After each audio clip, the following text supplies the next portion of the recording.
बिस्मिल्लाहिर्रहमानिर्रहीम। अस्सलाम वालेकुम नाज़रीन, मैं हूं आपका मेज़बान डॉक्टर शफ़क़त हुसैन और आप देख रहे हैं हेल्थ स्पेशल टीवी की जानिब से। नाज़रीन, हस्बे वादा हम आज फिर एक नए टॉपिक के साथ आपकी खिदमत में हाज़िर। आप जानते हैं कि एवरी वीक हम एक आपकी हेल्थ कंसर्न के अकॉर्डिंग एक टॉपिक के ऊपर गुफ्तगू करते हैं। आज भी हम एक बहुत ही इंपॉर्टेंट टॉपिक लेकर आपकी खिदमत में हाज़िर हैं। आपसे गुजारिश है कि प्रोग्राम को आखिर तक ज़रूर तवज्जो से सुनिएगा। इंशाल्लाह आपको आने वाले मौसम के मुतालिक भी बहुत सी मालूमाती जो चीज़ें हैं वो आपको फराहम करेंगे, जो आने वाले मौसम में आपको बहुत से मसाइल से बचने में हेल्पफुल साबित होंगी। तो नाज़रीन, जैसा कि आप जानते हैं कि अगर हम अपने मुल्क में, अपने माशरे में बात करें तो बहुत से हेल्थ से मुतालिक छोटे बड़े मामलात हैं जिनसे हम दो चार हैं। उसमें एक बहुत ही कॉमन, एक बहुत ही आम सा मसला है खांसी का, कफ़। ये किसी भी उम्र में, छोटी उम्र में, बच्चों में, बड़ों में, नौजवानों में, किसी भी उम्र में ये अटैक करता है और ये एक ऐसा सीवियर मामला है कि हर कोई तकरीबन इससे दो चार है। तो इस टॉपिक के ऊपर आज गुफ्तगू करने के लिए हमने अपने प्रोग्राम में दावत दी है। डॉक्टर रासिब इंतज़ार हमारे साथ मौजूद हैं। इनसे हम बात करेंगे कि जो कफ़ है ये क्या है, ये किस तरह से किसी आम एक नॉर्मल इंसान को जो है अपने उसमें कब्ज़े में ले लेती है और उसकी नॉर्मल लाइफ जो डिस्टर्ब करके रख देती है, और इससे हम कैसे बच सकते हैं। तो प्रोग्राम का बाकायदा आगाज़ करते हुए हम बढ़ते हैं डॉक्टर रासिब इंतज़ार साहब की तरफ। अस्सलाम वालेकुम डॉक्टर साहब। वालेकुम अस्सलाम। क्या हाल है शफ़क़त भाई? ठीक ठाक मैं ठीक हूँ। तो आपका बहुत शुक्रिया सर वंस अगेन कि आपने हमेशा की तरह आज फिर एक अपने कीमती टाइम में से कुछ वक्त निकाला। तो डॉक्टर साहब, जैसा कि आपसे आज हमने टॉपिक जो है डिसाइड किया है कफ़, ये एक बहुत ही कॉमन इशू है। ये किसी भी उम्र में, किसी भी एज में, किसी भी इंसान को जो है वो अपने शिकंजे में ले लेता है जी। और उसकी नॉर्मल लाइफ जो कम्प्लीटली डिस्टर्ब करके रख देता है।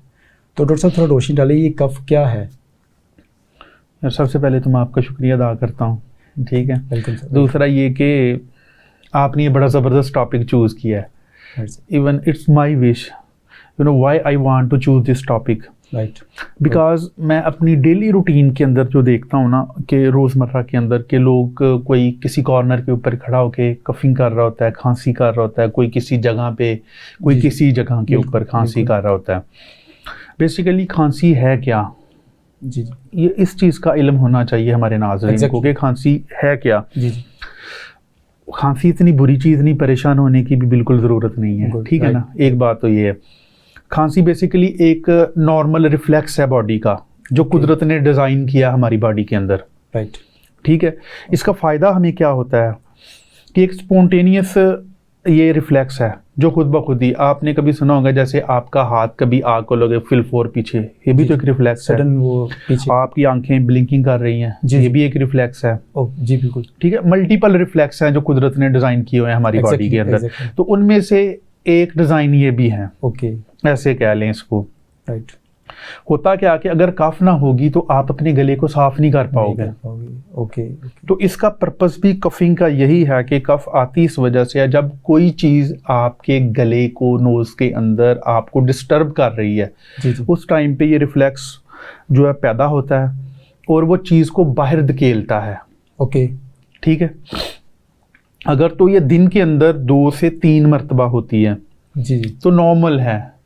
जैसे कि फॉर एग्जांपल कि हम कोई खेत वगैरह में, खेत कलान में काम कर रहे हैं, उधर डस्ट वगैरह अंदर गया है तो उस टाइम पे खांसी होगी। This is the normal cough. Okay, ठीक है। फिर एक मौसम आता है जिसके अंदर पोलन वगैरह बड़ा उठता है। जी बिल्कुल। वो अंदर चला गया सांस के जरिए, डेफिनेटली आपने सांस तो लेना है फ़ज़ा के अंदर, तो वो चला गया, आपको खांसी होती है। ये भी एक नेचुरल फिनोमिना है, ठीक है, ये भी नॉर्मल है। ओके। इसी तरह गले के अंदर जरासीम चले गए हैं, ठीक है, उसकी वजह से जारी बात है इसने तो अपना काम दिखाना है। अब जो इंटरनल इन्वायरमेंट है और एक्सटर्नल इन्वायरमेंट है, दोनों में फ़र्क है, दोनों एक दूसरे को बर्दाश्त नहीं करते। ठीक है। अब कोई चीज़ अंदर जाएगी तो लंग्स तो कभी भी बर्दाश्त नहीं करेंगे, फॉरेन पार्टिकल है। ये इसको मिसाल ऐसे ही ले लें आप कि जैसे 2 हमसाए हैं, साथ साथ रहते हैं, ठीक है ना। ना वो उसको अपने घर में बर्दाश्त करता है, आप थोड़ी सी दीवार इधर करोगे ना तो वो कभी भी नहीं होने देगा। बहुत अच्छी एग्जांपल दी आपने। ठीक है।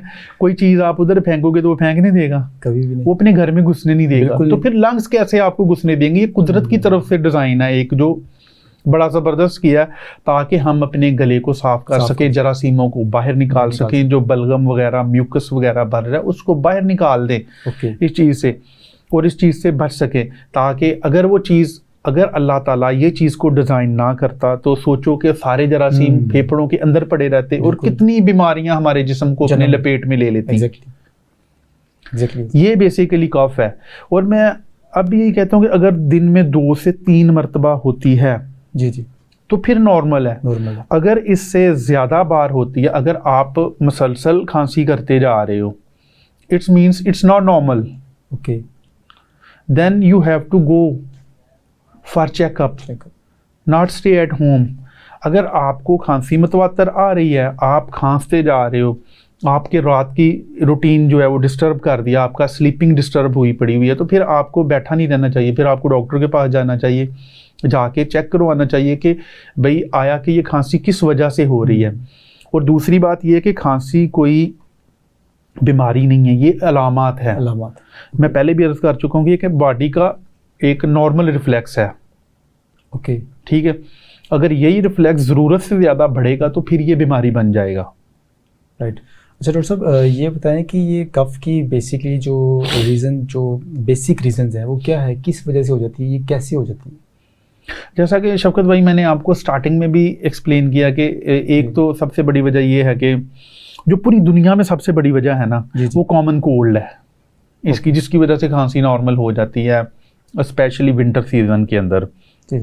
दूसरी बात, जैसे मैंने आपको बताया कि कोई भी इरिटेंट्स जो है, कोई भी डस्ट है, ठीक है, कोई फॉरेन पार्टिकल है वो अंदर जाएगा, या सम टाइम ऐसा होता है कि कोई चीज़ आप खा रहे हो वो बजाय इसके खुराक की नाली के अंदर जाने की बजाय वो सांस की नाली में जाएगी, उस टाइम पे खांसी जो आपको स्टार्ट हो जाएगी। ठीक है, फिर उसके बाद डस्ट एलर्जी है। ठीक है, घरों में अक्सर आपने देखा होगा कि क्लीन वगैरह और उनमें बेशुमार डस्ट होता है, उसकी वजह से वो अंदर जाता है। वो ये तो होगी नॉर्मल चीज़ें। फिर कुछ खांसी जो आती है वो बीमारियों की वजह से आती है, उनकी एक लंबी फरिस्त है। जैसा कि खांसी है ही फेफड़ों की बीमारी है, तो सारी बात है बीमारियां भी इससे रिलेटेड होंगी। ज़्यादातर बीमारियों जो फेफड़ों की, जिनकी वजह से आपको खांसी होती है, बहुत कम डिजीज़ेस दूसरी हैं जिनकी वजह से आपको खांसी, या उनमें कुछ अद्वियात आ जाती हैं, कुछ मैदे की बीमारियां हैं, कुछ दिल की अमराज हैं जिनकी वजह से आपको खांसी आती है। तो ये सारी वजूहात क्या करती हैं कि आपके जो हैं फेफड़ों को जब मुतासर होंगे तो आपको कोई ना कोई ये खांसी वाली अलामत, तो ये तो समझ लो कि फेफड़ों की कॉमन अलामत है ये वाली खांसी जो है। आपको अलामत आनी है, आपको निमोनिया हो जाएगा, खांसी आएगी, आपको एज़मा हो जाएगा, खांसी आ जाएगी, आपको ब्रोंकाइटिस हो जाएगी, खांसी आ जाएगी। ठीक है ना, फिर आपको COPD हो जाएगी, खांसी आ जाएगी। और COPD से याद आया कि एक जो कुछ लोग स्मोकिंग करते हैं, जी आजकल के मौसम में आपने देखा होगा वो भी अक्सर ऐसे हाथ रखा होता है और वो खांसी कर रहे हैं, काफ़ी सीवियर किस्म की और जोरदार किस्म की खांसी कर रहे हैं। अब जो हम लोग इसको डिवाइड करते हैं ना, वो इसके ड्यूरेशन के ऊपर करते हैं। ओके, एक तो मैंने आपको बता दिया कि एक तो ये खांसी वो है जो मतलब कि नॉर्मली आती है आपको, जी, जो आपने अपना गला शला या फेफड़ा साफ करना सफाई के तौर पे आती है। जी। अगर खांसी 1 से 2 हफ्ते तक है उसको एक्यूट बोलेंगे। फिर इसकी एक टाइप होती है सब एक्यूट, फिर क्रोनिक हो जाती है। 3 हफ्ते से ज़्यादा है तो सब एक्यूट है। फिर 3 हफ्ते से मोर देन 3 वीक्स है, मंथ है, 2 मंथ है, फिर वो क्रोनिक कफ बन जाती है। और इन सारी सूरत हाल में अगर आपको, फिर इसको एक और तरीके तरस पे डिवाइड करते हैं। जी जी। आपने देखा कि खुशक खांसी अक्सर आपने पूछते हैं अपने, ये तो आम रूटीन का क्वेश्चन है कि रेशा आंदा पे के सुखी खांसी आंदी भी पंजाबी पूछने में। ठीक है, एक ड्राई कफ है, एक वेट कफ है, जिसको जो वेट कफ है उसको प्रोडक्टिव कफ भी कहते हैं, जिसके अंदर आपका मतवातर रेशा आ रहा होता है। जी जी। फिर उसकी कलर की बेस के ऊपर इसको देखना है। जी। तीसरी चीज़ क्या फिर करनी है कि फिर उसमें ये भी आपने चेक करना है कि आया कि ब्लड आ तो नहीं रहा।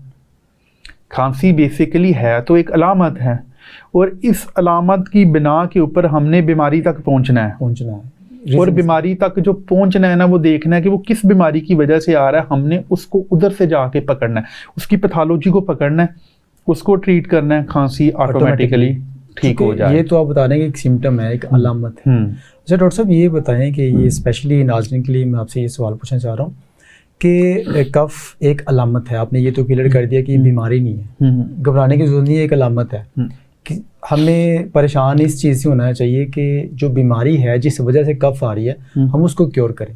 तो आपसे सर क्वेश्चन ये करना चाह रहा हूँ, ये स्पेशली मैं नाज़रीन के लिए, कि इंसानी जिस्म को मुतासर भी करती है कफ, अगर कफ हो गई है, बेशक ये एक अलामत है, इंसानी जिस्म पर इसके असरात भी मुरतब होते हैं। डेफिनेटली यार, असरात तो मुरतब होंगे। जी जी, ये ज़रा क्वेश्चन डालिए। जो नॉर्मल लाइफ रूटीन है वो ही आपकी डिस्टर्ब हो जाएगी। जैसा कि मैंने स्टार्टिंग में बताया आपको कि यार आपको खांसी है ना, तो आप सो सकते हो, आपकी स्लीपिंग डिस्टर्ब हो गई। बिल्कुल ठीक है, आप जहाँ पे खड़े हो आप किसी 4 बंदों के अंदर नहीं, जो नॉर्मल रूटीन की बातें करते हैं, 4 बंदों में खड़े नहीं हो सकते। एक तो आप खुद बीमार हो, और अल्लाह ना करे वही खांसी अगर किसी बीमारी की वजह से है जो ऐसी फैलने वाली है, तो आप क्या करोगे? आप खुद खांसी कर रहे हो, आप तो बीमार हो, साथ और दूसरों को भी ले डूबोगे, उसको भी, उनके लिए भी जो है आप एक, तो आपकी डेली रूटीन तो मुतासर करेगी। एग्जैक्टली। आप जहाँ पे भी बैठे होगे वहीं पे शुरू हो जाओगे खांसी करने के लिए, क्योंकि वो तो इरिटेशन गले के अंदर होनी है, और उसकी वजह से खांसी आपको आएगी। एग्जैक्टली ऐसी। अच्छा दूसरा डॉक्टर साहब ये बताएं कि आपने बताया है कि ये किसी बीमारी की वजह से होती है, तो थोड़ा इस चीज़ पे ये भी स्पेशली मैं नाज़रीन के लिए पूछना चाह रहा हूँ कि ये किस किस्म की वो अमराज हैं, वो बीमारियाँ हैं कि जो कफ की भी जो है रीज़न बनती हैं? अच्छा यार, बड़ा अच्छा क्वेश्चन है। अब इसमें ना मल्टीपल डिजीज़ आ जाती हैं जी सर, जिसकी वजह से कफ होती है। जी जी। जैसा कि मैंने आपको बताया कि ज़्यादातर तो ये फेफड़ों की बीमारियों की वजह से होती है। अब फेफड़ों की भी बेशुमार बीमारियां हैं। एग्जैक्टली। जो सबसे ज़्यादा लंबी खांसी चलती है वो किसकी वजह से चलती है? टीबी की वजह से। टीबी वाले पेशेंट को आके आप पूछ रहे हो, वो आके बताता है डॉक्टर साहब मैं 3 माह से खांसी कर रहा हूँ, मैं 4 माह से, मैं 6 माह से, मैं 1 साल से खांसी कर रहा हूँ। लंबी खांसी उसको चल रही होती है, हल्की हल्की, जैसे ही लगा होगा हल्की हल्की खांसी कर रहा होगा। दूसरी बात, एस्थमा वाला पेशेंट आ जाएगा आपके पास, उस बेचारे को भी खांसी आ रही होगी, क्योंकि वो भी इसी चीज़ का, एक तो मौसम का शिकार हुआ होता है, दूसरा ये कि ये जो जितने भी आपके एलर्जी वगैरह एलर्जन हैं जितने भी, ठीक है, वो आपके अंदर जा रहे होते हैं, उसकी वजह से उसको कफिंग आ रही होती है, एस्थमा हो गया। तीसरी बात क्या हो गई है कि सीओपीडी की वजह से जो स्मोकर भाई हजरात हैं जो सिगरेट वगैरह पीते हैं, उनके अंदर बड़ी ये खांसी देखी जाती है, क्योंकि उनके लंग्स का स्ट्रक्चर भी तबाह हुआ पड़ा होता है। एग्जैक्टली ऐसी। चौथी बात क्या है, फेफड़ों की बीमारी है, ब्रोंकाइटिस है, उसकी वजह से भी काफ़ी ज़्यादा स्पूटम भी बन रहा होता है, इसकी वो आ रहा होता है। फिर एम्फाइसीमा की वजह से खांसी आ रही होती है, नमूनिया की वजह से खांसी आ रही होती है, ठीक है। उसकी बाद फिर कुछ अद्वियात हैं, जैसे हार्ट पेशेंट या ब्लड प्रेशर के पेशेंट जो है ना, कुछ अद्वियात इस किस्म की ले रहे होते हैं कि वो बड़े लंबे अरसे से चल रही होती हैं, उनकी वजह से ड्राई कफ उनको आ जाती है, ठीक है। फिर पांचवी छठी चीज़ ये आती है कि आपका मैदा जिनका, फिर एक बीमारी है GERD, gastro oesophageal reflux disease, उसकी वजह से खांसी आती है। और समटाइम आपने ये भी देखा होगा कि कुछ लोगों की खांसी, वो कहते हैं डॉक्टर साहब मैं बड़ी एंटीबायोटिक खाती है, मैंने बड़े इलाज करवाए हैं, मैंने बड़े शरबत पिए हैं, लेकिन मेरी खांसी नहीं सेटल हो रही होती। और वो जिस भी तबीब के पास जाते हैं ना, वो जाके उसको खांसी की शरबत देगा, 2-4 एंटीबायोटिक पकड़ाएगा, चले जाओ। सही। ये बड़ा टिपिकल सा सिनेरियो है, और बड़ा मज़े का है कि इसमें अगर आपने थोड़ा सा बस उसको डिगअप करना है, चीज़ों को हिस्ट्री लेनी है, बड़ा आप पहुंच जाओगे। और ऐसे बंदे बेचारे, कुछ तो ऐसे मैंने पेशेंट देखे हैं बेचारे जो साल से जिनकी खांसी शुरू हुई है मैदे की वजह से, और खांसी जा ही नहीं रही। ठीक है। वो होता क्या है कि जो एसिड है ना, वो ऊपर की तरफ रिफ्लेक्स होता है उसका, ठीक है, वो जाके ऊपर खुराक वाली नाली को और गले को डिस्टर्ब करता है, जिसकी वजह से कफिंग होती है आपको, और मोस्टली नाइट टाइम के ऊपर कफिंग होती है। वो आके पेशेंट आपको बताया डॉक्टर साहब मैं ना रात के टाइम मैंने खांसी ना एकदम ना उठ जाना वा, और बड़े अरसे से ये चल रही होती है, और वो बेचारा दूसरी दवाइयाँ खा के थक चुका होता है, और वो जहाँ पे मर्ज पड़ी होती है वो मिल नहीं रही होती। ये हमारा ज़्यादातर ना रूरल एरियाज़ के अंदर ये वाला सीन पाया जाता है। ज़रूरत होती है कि जो आपका इफेक्टेड एरिया है, जो मर्ज है, जो तकलीफ है, इलाज उसका किया जाए, क्योंकि उसकी वजह से ये तो एक प्रोड्यूस होने वाली एक सिम्टम है। हाँ जी, एक अलामत exactly है, क्योंकि इसने तो ऑटोमेटिकली रिकवर हो जाना है जैसे ही आपने उस ट्रीटमेंट करना है उस बीमारी का, उस डिजीज़ का। अच्छा डॉक्टर साहब, चलें ये तो आपने बताया। दूसरा नाज़रीन के लिए स्पेशली मैं एक चीज़ और आपसे पूछना चाहूँगा कि जो अभी आपने जिक्र किया है कि अचानक रात को भी कई दफ़ा ये अटैक करती है और सारी रात फिर पेशेंट बल्कि वो स्ट्रेस का भी शिकार हो गया, उसका जो बीपी लेवल है वो भी ग्रो कर जाएगा, ठीक है। अच्छा दूसरा ये कि पूछना ये चाह रहा हूँ मैं आपसे कि क्या ये इतनी सीवियर भी हो जाती है कि खुदा ना खासा जान से ही बंदा हाथ धो बैठे? नहीं यार, ये इतनी सीवियर तो खैर नहीं होगी कि जान चली जाए, लेकिन इसके पीछे जो पैथोलॉजी देखनी है कि किस वजह से है। जी वजह से बेशुमार बीमारियां हैं ऐसी जिनकी वजह से जान, जैसे निमोनिया मैंने बताया, जी जी, तो वो तो जान ले जाएगा ना। उसकी वजह से खांसी हो रही है, आप समझ रहे हो कि नॉर्मल खांसी है, आप खांसी करते जा रहे हो और उसको नॉर्मल तरीके से ट्रीट, वो शरबत दे दिया, ये कर दिया, वो कर दिया, एक टाइम आएगा कि वो बंदा कोलैप्स कर जाएगा। हाँ जी, निमोनिया की वजह से। उसकी मैंने पहले भी अर्ज़ ये किया था कि उसकी पैथोलॉजी को देखने के, फिर उसकी काज को देखना है, रूट काज को देखना है कि वो कहाँ से शुरू हुई है, वो किस वजह से। अगर बीमारी ऐसी है जिसकी वजह से खांसी हो रही है तो उस बीमारी की वजह से डेथ होगी, ना कि खांसी की वजह से डेथ हुई है। ओके, कफ की वजह से जो है ना वो खुदा ना खासा ऐसा डर नहीं है, क्योंकि खांसी तो उस बीमारी की वजह से उस बंदे को आ रही है। डिजीज जो है वो डेंजरस है, उसकी वजह से कि खुदा ना खासा ऐसा मैटर जो है हो सकता है, अदरवाइज कफ की वजह से नहीं है। अब एस्मा ही है, एस्मा को अगर आप नहीं ट्रीट करोगे, सारी बात उसमें सांस खराब होता है जी, ऑब्स्ट्रक्टिव कंडीशन है, नहीं ट्रीट करोगे तो वो क्या होगा कि आपका जानलेवा हो जाता है, सीवियर वो होता है। अगर मतलब कि वो नहीं रिकवरी फेज की तरफ जा रहा, वो सेटल नहीं हो रहा, तो वो जान ले लेगा आपकी। एग्जैक्टली ऐसे। तो डॉक्टर साहब आजकल जैसे आप जानते हैं कि मौसम चेंज हो रहा है, तो स्मोक भी है काफ़ी, तो ये भी क्या इसकी कफ की रीज़न? डेफिनेटली यार, एनवायरनमेंट का बड़ा इफेक्ट होता है। इसके लिए सर थोड़ा बताएं लोग, क्योंकि जाहिर है हमारी तकरीबन 70-90% जो कम्युनिटी है वो आउटसाइड वर्कर हैं। जैसे तो आज ना मैं सुबह जब हॉस्पिटल की तरफ जा रहा था तो मैं देख रहा था मोटरवे के ऊपर ही मैं देख रहा, तो स्मोक काफ़ी ज़्यादा थी। जी जी, मेरा ख्याल है वो मौसम शुरू हो गया हुआ है और इसकी वजह से बड़ी काफ आएगी। और इस मौसम में लोगों को मुहतात रहना चाहिए और मास्क वगैरह पहन के रखना चाहिए और कपड़े शपड़े भी अच्छे पहन के सर्दी से बचें खुद को, ठीक है। और हॉट वाटर का स्पेशली इस्तेमाल करें, ज़्यादा से ज़्यादा इस्तेमाल करें हॉट वाटर का। जैसे चाय लेके पीते हैं वैसे सिप ले लेके आपने पीना है और प्लेंटी ऑफ वाटर इनटेक करना है ताकि आपको इससे बचा जा सके। और ये बहुत ज़्यादा इफ़ेक्ट करती है और इसकी वजह से बेशुमार खांसी, क्योंकि इसमें भी बेशुमार ऐसे इरिटेंट्स हैं जो अंदर जाएंगे आपके, ठीक है, और आपके गले को भी अफेक्ट करेंगे, ठीक है, आपके नोज़ को भी अफेक्ट करेंगे और आपकी खांसी का बायस बनेंगे। और स्पेशली लाहौर तो वैसे ही बहुत आलूदा सिटी है, इसके अंदर ट्रैफिक इतनी ज़्यादा है, जगह जगह पे ट्रैफिक खड़ी हुई है।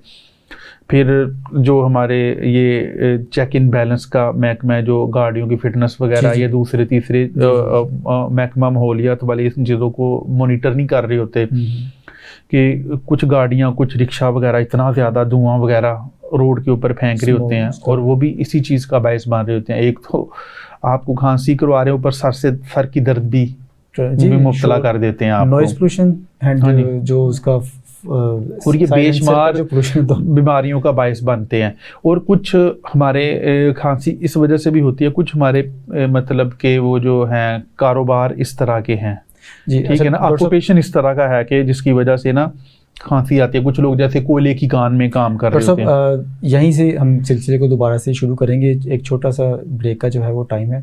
तो नाज़रीन बहुत ही मालूमाती इंफॉर्मेटिव टॉपिक जो हम लेकर चल रहे हैं, आगे जो वक्त जो मौसम चेंज हो रहा है उसके अकॉर्डिंग भी आपके लिए बहुत हेल्पफुल है। तो आखिर तक हमारे साथ जुड़े रहिए कि छोटी सी ब्रेक के बाद दोबारा आपकी खिदमत में हाजिर होते हैं।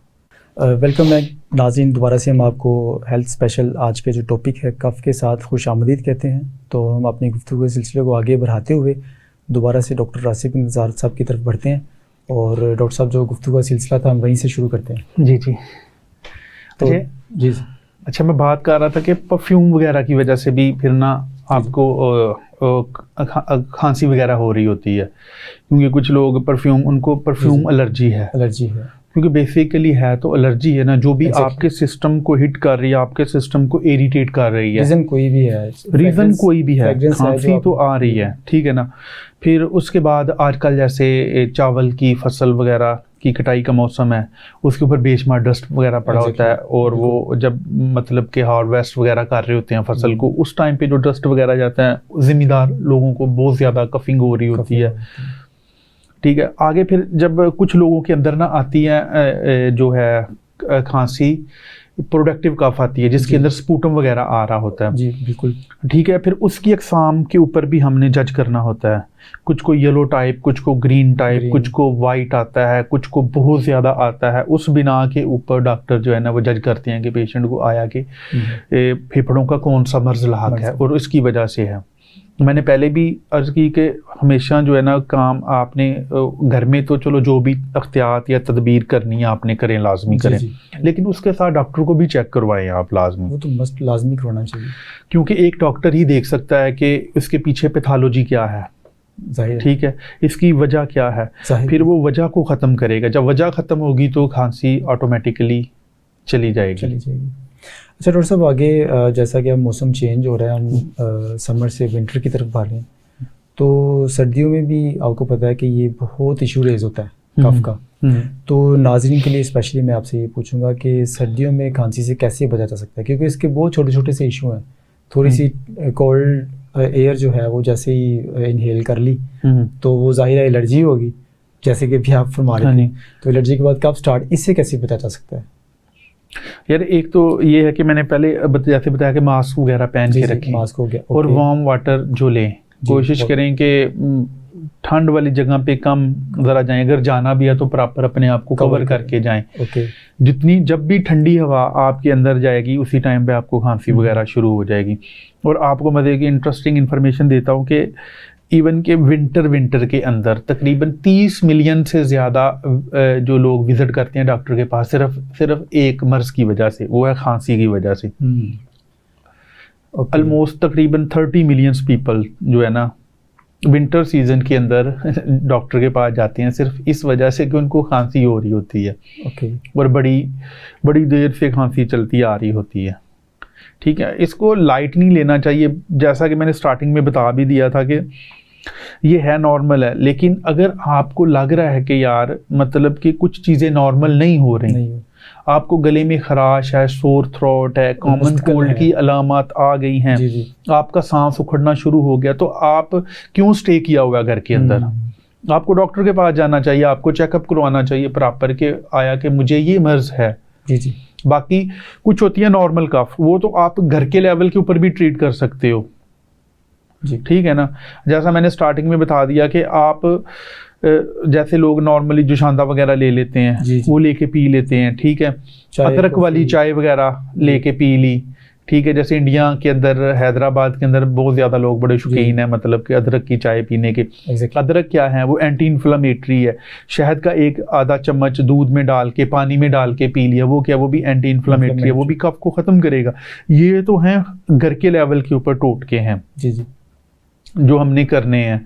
और कुछ लोग ये भी बताते हैं कि जो मैंने पढ़ा है कि जैसा कि मतलब कि जिसको आम जुबान में छुआरा बोलते हैं, लेफ्ट ओवर जो इसका डेट्स का है, ठीक है, ड्राई फ्रूट वगैरह, इसका इस्तेमाल करके अपनी इम्यूनिटी को बेहतर बनाएं। ज़ाहिर इम्यूनिटी अगर किसी शख्स की बेहतर है तो डेफिनेटली वो ये छोटे छोटे जो अमराज हैं, एलर्जी है, कोई इस तरह ठंड, इन चीज़ों से महफूज रहेगा। अच्छा डॉक्टर साहब, जैसा कि अभी आपने बताया कि ये जो कफ है कोई डिज़ीज़ ही होती है, तो मैं ये समझाऊँ कि लोगों को अवेयरनेस जो है वो ये होनी चाहिए कि ये कफ जो आ रही है ये एक इंडिकेशन है, ये एक अलामत है कि ये बता रहा है कि हमें पीछे कोई इसके मर्ज़ है। तो फ़ौरन नाज़रीन के लिए स्पेशली मैं ये बात ऐड कर रहा हूँ कि जैसे ही आपको कफ है तो समझ आए कि इसके पीछे कोई बीमारी है, कोई ऐसा मर्ज़ है लाहिक हो चुका है जिस वजह से ये अलामत ज़ाहिर हुई है, तो फ़ौरन से डॉक्टर को विज़िट करने की ज़रूरत है।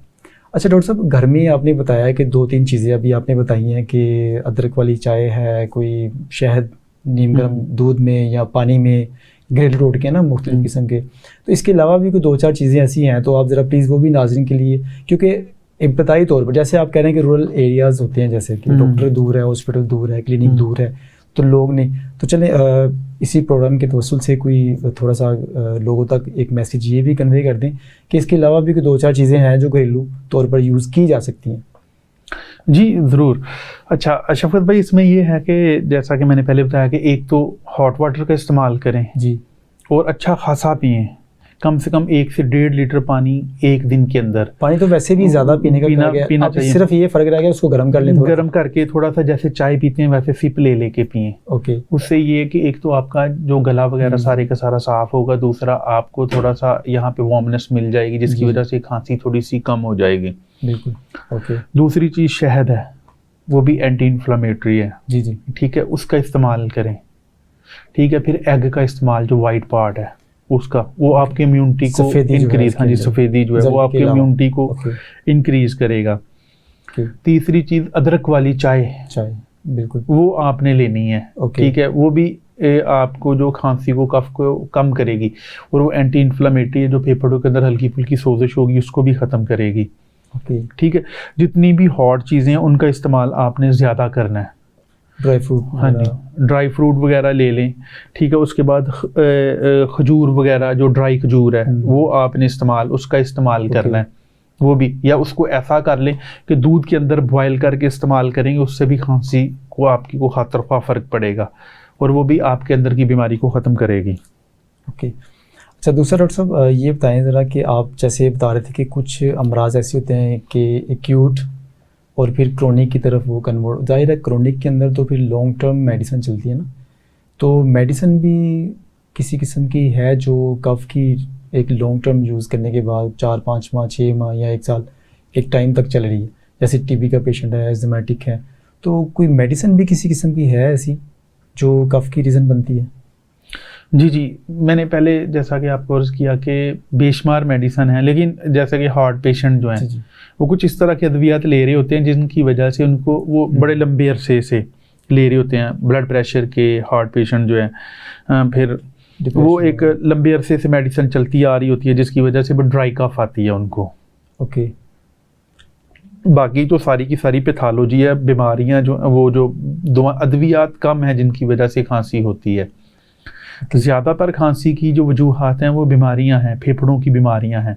जैसा कि मैंने स्टार्टिंग में बताया था कि मैदे की वजह से भी खांसी बड़े लंबे अरसे तक चल रही होती है। अब टीबी का पेशेंट भी जो है, और टीबी वाले पेशेंट को भी बड़ी लंबी खांसी चल रही होती है और वो बेचारे 9 माह तक मेडिसिन खा रहे होते हैं, 9 माह तक, कोई 1 साल तक मेडिसिन खाता है, कोई 6 माह तक खाता है। ठीक है, और डिपेंड कर रहा होता है कि वो कंडीशन के ऊपर कि हेल्थ स्टेट इस टाइम पे क्या है उनकी। ठीक है, तो स्पेशली जो कफ़ की इकसाम है, मुख्तलिफ ड्राई कफ़ है जैसे आप बता रहे हैं, कोई रेशे वाली इन्फेक्शन, इसमें किस किस्म की कफ़ जो है वो फ़ौरन से डॉक्टर के पास जाना ज़रूरी हो जाता है? देखिए, एक है नॉर्मल कफ़ और एक है अबनॉर्मल कफ़। जी सर। फिर नॉर्मल कफ़ के अंदर अगर देखा जाए तो उसका ड्यूरेशन देखना है। एक होती है ड्राई कफ़ आ रही है, वो 1-2 हफ्ते से आ रही है, नॉर्मल खांसी है। ठीक है, उसको तो आप होम लेवल के ऊपर भी ट्रीट कर लोगे, अपने क्लिनिक पास जो भी क्लिनिक है वो नॉर्मल अद्वियात के ज़रिए ठीक कर लेगा। फिर दूसरी चीज़ आ जाती है प्रोडक्टिव कफ़ आ रही है और मोर देन 3 वीक्स 4 वीक्स से है, उसको क्रोनिक कफ़ है। फिर उसकी हमने वजह ढूंढनी है। ओके। कि आया कि वो टीबी की वजह से खांसी हो रही है। जी। ठीक है, सीओपीडी की वजह से खांसी हो रही है। जी। ठीक है, कोई उसके अस्थमेटिक इशू आ रहा है, नमूनिया आ रहा है। ठीक है, या कोई मैदे का मसला चल रहा है। ठीक है, या फिर एक और खांसी होती है हे फीवर की वजह से, एलर्जिक राइनाइटिस की वजह से। फिर आया कि इसको कोई कीड़ा शेरा, तो जिसको पोस्ट नेजल ड्रिप बोलते हैं कि गले के पीछे से ड्रिपिंग हो रही होती है म्यूकस वगैरह की, या पानी वगैरह गले में गिर रहा होता है जिसकी वजह से आपको खांसी चल रही होती है। ठीक है, ये सारी वजूहात को हमने देखना होता है। जैसे कि लास्ट प्रोग्राम में भी हमने बताया था कि जो रेस्पिरेटरी सिस्टम है ये डिवाइड होता है अपर और लोअर के अंदर। 2 पोर्शन है इसके, जो 2 पोर्शन के अंदर, और इन दोनों की पैथोलॉजी भी डिफरेंट है। ओके। ठीक है, इस वजह से मैं ज़्यादा फोकस कर रहा हूँ कि इनकी वजह ढूंढनी है। अगर तो खांसी पुरानी हो गई है तो फिर, अब जैसे टीबी के पेशेंट में नॉर्मली आप देखते हो कि उसको फीवर भी रहता है, खांसी भी आ रही है, वज़न भी कम पड़ गया उसका, तो आपके माइंड में फ़ौरन बात चली जाती है कि या नहीं यार इसका एक्सरे वगैरह करवाओ।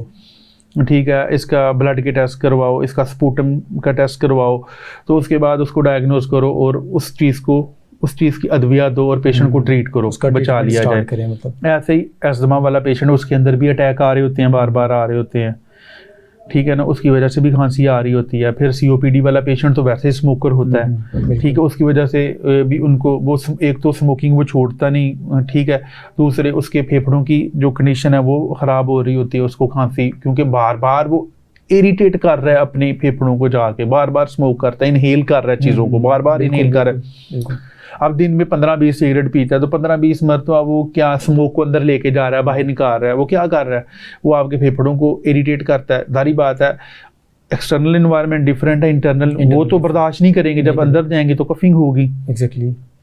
सिगरेट वाले पेशेंट की मुसीबत भी यही है कि उसको यही होती है कि और उनको खांसी बड़ी शदीद हो रही होती है और ऐसे हाथ रख के हाँप रहे होते हैं, घांस रहे होते हैं बड़े ज़बरदस्त तरीके से, और साथ में स्पूटम भी आना शुरू हो जाती है। जैसे जैसे मर्ज बढ़ता जाता है उसका नॉर्मल स्ट्रक्चर तबाह हो जाता है, तो वो जो है बलगम वगैरह वो बाहर नहीं निकालता, वो सारी की सारी अंदर जमा हो जाती है और उससे और मसले मसाइल बढ़ते जाते हैं। इस टॉपिक को तो जितना डिगअप करोगे वो उतना लंबा चलता जाएगा, कॉम्प्लिकेशन है। अब इसमें बेशुमार बीमारियां, हर बीमारी के ऊपर आप 2-2 4-4 घंटे गुफ्तगू कर सकते हो। ओके, इतनी मतलब बेसिकली हमारा पर्पस तो ये है ना कि लोगों को आगाही देना कि खांसी आया के शॉर्ट टाइम के लिए है, आया के लॉन्ग टाइम के लिए है, आया कि उसमें बलगम आ रही है, आया कि नहीं आ रही है, ठीक है। ओके, फिर उसमें ये देखो कि आप कोई अद्वियात तो नहीं इस्तेमाल करो, आप खुद का विजिट करो कि अद्वियात तो नहीं इस्तेमाल कर रहे। फिर तीसरी चीज़ ये देखो कि आया कि यार मेरा सांस तो नहीं फूलता, खांसी लेती है, मेरी छाती से आवाज़ें तो नहीं आ रही, सीटियाँ वगैरह तो नहीं बज रही, ठीक है, मुझे कोई सांस लेने में दिक्कत तो नहीं हो रही, मैं रात को उठता तो नहीं सांस की प्रॉब्लम की वजह से, ठीक है ना, मल्टीपल इश्यूज हैं, क्या मेरे पीछे केरा वगैरह तो नहीं गिर रहा, ठीक है, फिर एक इधर कुदरत ने साइनस रखे हुए हैं, क्या उनका कोई इन्फेक्शन वगैरह तो नहीं हो गया हुआ। अब ये चीज़ें सारी आगाही देने का मकसद ये है कि यार अगर तो खांसी लंबे अरसे तक है तो फिर उसकी बीमारी को ज़रूर ढूंढे तो वो किस वजह से। अगर तो शॉर्ट टाइम के लिए जैसे मौसमी आ जाती है तो फिर ठीक है, फिर तो आप घर के लेवल के ऊपर भी, लेकिन एटलीस्ट अगर कोई 5-10 दिन से 1 हफ्ते से ज़्यादा हो गया तो आपको मस्ट डॉक्टर के पास जाना चाहिए और चेकअप करवाना चाहिए अपना। या इसके साथ आपको बुखार भी रहना शुरू हो गया हुआ है, तो ये मल्टीपल रीजंस हैं।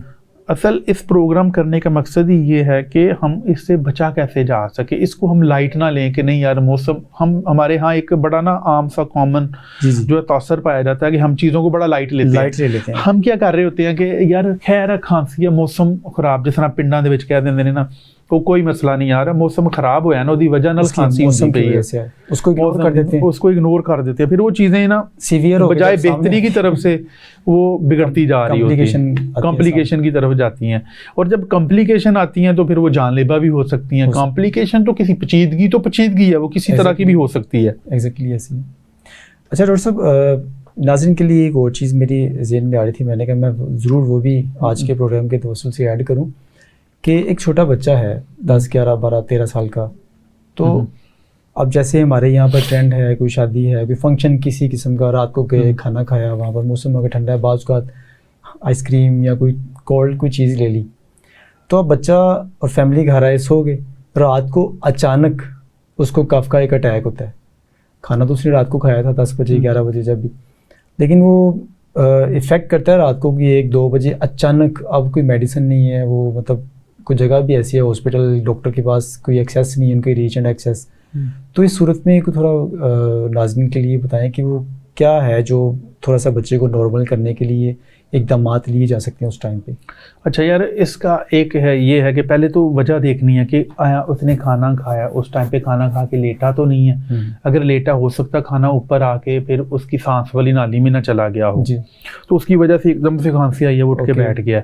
इस चीज़ को ना कैटेगोरिकली देखना है। ये तो मैं अपने नाज़रीन को बताऊँगा कि स्पेशली जो छोटे बच्चे हैं, 1 साल का, 2 साल का, 6 माह का, या मुख्तलिफ एज है डिफरेंट, वो अक्सर माएँ होती हैं लेट के दूध पिला रही होती हैं, वो दूध खुराक वाली नाली में जाने की बजाय फेफड़ों में जाता है वो एकदम से। तो उसका हाल ये है कि बच्चे को फिलफोर उल्टा करें और उसके हाथ पे बैक के ऊपर थपथपाएं ज़रा जोर से, एक तो वो काम करें, ठीक है। फिर घर में कोई भी चीज़ पड़ी हो, जैसे कोई गर्म अगर तो बड़ा है, कोई 10-12 साल का, तो फिर उसको हॉट वाटर वगैरह का थोड़ा दे, ताकि उसका सिस्टम थोड़ा सा बेहतर हो। ठीक है, ठीक है। या कोई ऐसी कैंडी शैंडी कोई रख दें उसके अंदर, ताकि थोड़ी जो इरिटेशन है ना वो कम हो जाए। ओके, ठीक है। और कुछ लोग तो ये कहते हैं कि थोड़ी सी शुगर लेके ना, एक टोटका है घरेलू टोटका है कि थोड़ी सी शुगर लेके ना मुंह में रख लें, उसे कहें आहिस्ता आहिस्ता चबा, उससे भी थोड़ा सा ना इफेक्ट होता है कि खांसी थोड़ी सी ना कम होनी शुरू हो जाती है। लेकिन जो सबसे करने वाला काम है ना वो ये है कि ये देखना है कि आया कि खुराक का वो कोई ज़र्रात वगैरह या दूध वगैरह बच्चे की खुराक की नाली के अंदर में तो नहीं चला गया। अगर इस तरह की उसका सांस रुक रहा है, उसको फिल फोर उल्टा करे, उसको थपथपाएं पीछे से, ठीक है ना, ताकि बच्चे को रिलैक्स कर दिया जाए। अगर कोई चीज़ है तो वो बाहर आ जाए, उसकी जान बच जाए। ओके, ठीक है। अगर तो वो फेफड़े के अंदर चला जाएगा फिर उसको नमूनिया भी करवा देगा और उसकी वजह से भी खांसी होना शुरू हो जाती है। फिल फोर उसको जो है, जो छोटा बच्चा वो तो बिल्कुल ही मतलब कि टॉलरेट नहीं करेगा इस चीज़ को। सर डॉक्टर साहब आपका बहुत शुक्रिया लास्ट पे कि आज फिर आपने कीमती टाइम जो है आपका निकाला, तो आपकी बहुत काविश है, आप हमेशा जब भी आपको इन्वाइट करते हैं आप टाइम निकाल के आ जाते हैं। तो नाज़रीन, उम्मीद है कि आज के इस प्रोग्राम से आपने बहुत सी काम की चीज़ें सीखी होंगी जो आपको आइंदा विंटर के सीज़न में भी काम आएंगी, और आप कफ़ के जो मसाइल हैं उनसे बचने में आपके लिए बहुत कारगर साबित होंगी। तो इसी के साथ आपका मेज़बान डॉक्टर शफ़क़त हुसैन आज के इस प्रोग्राम से आपसे इजाज़त चाहता है। आइंदा एक अच्छे से और न्यू लेटेस्ट टॉपिक के साथ आपकी खिदमत में दोबारा हाज़िर होंगे। तब तक अपना ख्याल रखिएगा, अपनी दुआओं में याद रखिएगा। खुदा हाफ़िज़।